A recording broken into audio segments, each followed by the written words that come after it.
Good morning and welcome to Naturally Speaking. I'm Laura DeCook, the naturalist for the Mahaska County Conservation Board.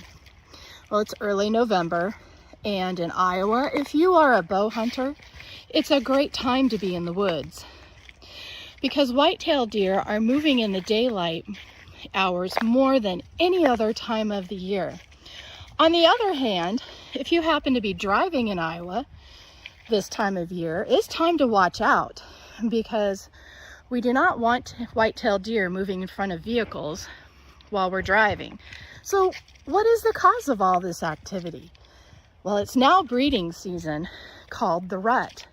So what else would cause a normally wary white-tail buck to run in front of your vehicle without thinking twice?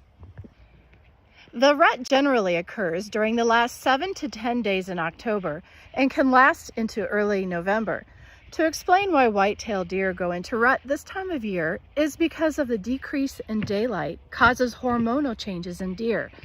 Bucks travel far and wide during the rut, often venturing miles outside their home range, running from one doe unit to the next.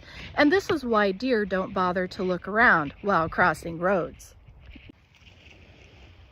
If you were to take a quick walk through the woods this week, you'll know the whitetail breeding season, or the rut, is here, even if you don't see any deer. Whitetails have the habit of leaning signposts all over the forest. Let's take a look over here. Freshly blazoned trees stand out like orange and white beacons where bucks have been rubbing their antlers.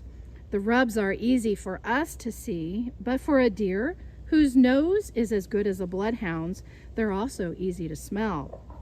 A buck combines scent from his preorbital glands on his forehead with the fresh sap and newly exposed wood of the tree to leave his personal signature.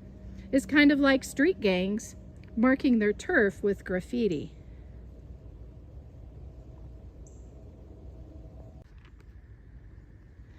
Well, don't forget to look on the ground for signs of deer activity too. Bucks have been making scrapes by pawing on the ground with their hooves, creating bare patches of mud 2 to 4 feet wide in the fallen leaves or grass. While making a scrape, bucks leave a scent from the interdigital glands between the toes. He will then urinate over his tarsal glands on his back legs into the scrape. This scent pool is powerful, often strong enough for a person to smell. Scrapes can be found along major deer travel corridors, such as ridges in the woods, fence rows, forest edges, even the trail at Quercus. And always look for a licking branch hanging over the bare patch of the earth. This will be a small limb about 5 feet off the ground that has been frayed at the end by a buck chewing and rubbing its scent on it. Well, while you're in the woods, you'll want to keep your ears open for whitetails too. Deer become increasingly vocal this time of year. Grunts and growls and snorts and bleating can be heard from nearby bucks and does alike. So the next few weeks will be the best time to view whitetails in action.